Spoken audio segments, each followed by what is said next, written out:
সাদা দুধের মতো দেখতে, তবে বাস্তবে নকল। সয়াবিন তেল, সোডা, ক্রিম দিয়ে তৈরি নকল দুধ ও সেই দুধের তৈরি ঘি দীর্ঘদিন ধরে করছিলেন বাজারজাত। এবার সাতক্ষীরার গোয়েন্দা পুলিশের জালে ধরা পড়েছে আপন দুই ভাই। চিকিৎসক বলছেন, নকল দুধ খেয়ে স্বাস্থ্য ঝুঁকিতে পড়ছে শিশুরা।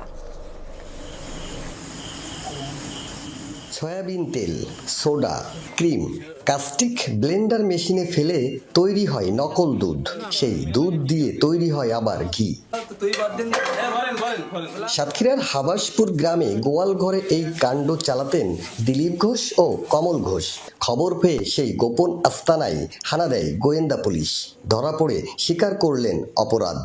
500 গ্রাম তেল নিয়ে আর 500 গ্রাম দুধ দিয়ে ওটা আমরা রান্না করি। ওটা আমাদের আসলে মিশাই, ওইটা আমরা আসছিল মিল বিটাই ওগুলো নেই না, ওটা আমরা টেস্টে আমাদের মনে করেন টেস্টের ভিতরে আমাদের থাকে আর কি। জনস্বাস্থ্যের জন্য এটি ক্ষতিকর, এই জন্য আমরা এই অভিযান পরিচালনা করি এবং 2 ব্যক্তিকে এখানে গ্রেপ্তার করা হয় এবং গ্রেপ্তারের সাথে সাথে ভেজাল দুধ তৈরি করার জন্য যে সমস্ত উপকরণ সেগুলো আটক করা হয়। নকল দুধ স্বাস্থ্যের জন্য মারাত্মক ক্ষতিকর বলছেন চিকিৎসক। এদের যে কম্পোনেন্ট আছে, যে ব্যবহার করা হচ্ছে সোডা, ডিটারজেন্ট বা অন্যান্য যা কিছু ব্যবহার করা হচ্ছে, এগুলো কিন্তু একজন মানুষের, একটা স্বাভাবিক মানুষের জন্য দেখা যাচ্ছে কিডনি, লিভার, তার মারাত্মক স্বাস্থ্য ঝুঁকি ধরে। নকল দুধ কিনছে নামি দামি কোম্পানি, বিভিন্ন মোড়কে চলে আসছে বাজারে, খাচ্ছে শিশুরা।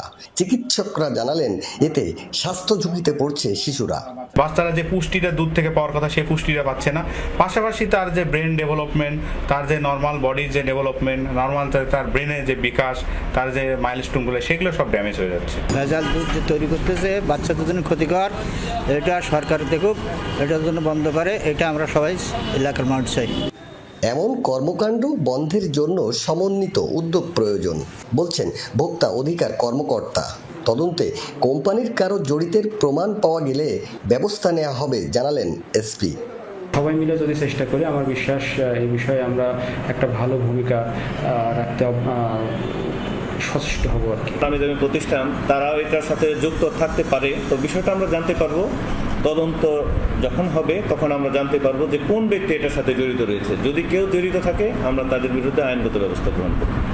ঘটনাস্থল থেকে 260 লিটার নকল দুধ, 20 লিটার নকল ঘি, 12 লিটার সয়াবিন তেল, সোডা সহ বিভিন্ন সামগ্রী জব্দ করে পুলিশ। এছাড়া গ্রেপ্তার দুজনের বিরুদ্ধে বিশেষ ক্ষমতা আইনে মামলা হয়েছে। আকরামুল ইসলাম, যমুনা নিউজ, সাতক্ষীরা।